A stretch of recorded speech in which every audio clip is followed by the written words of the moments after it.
आपल्या ब्लाऊजचं शोल्डर का उतरतं हे आपल्याला बऱ्याच वेळेस काय होते माहीत नसते.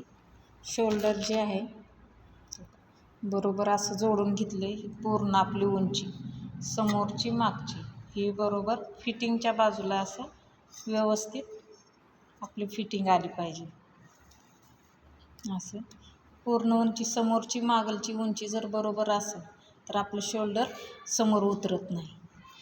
त्यासाठी काय करायचं आपल्याला, असं ज्या साईडनं आपण फिटिंग कमरेच्या बाजूला बघायचं, दोन्ही जोडून घ्यायचं. शोल्डर जोडून घेतल्यानंतर नाशी बघायची आपल्याला उंची, ही बघ पूर्ण बरोबर आपली उंची येते का दोन्ही साईडची. असं शोल्डर जर जोडून घेतलं तर आपल्याला शोल्डर वगळणार नाही खाली, दोन्ही उंची जर बरोबर असेल तर.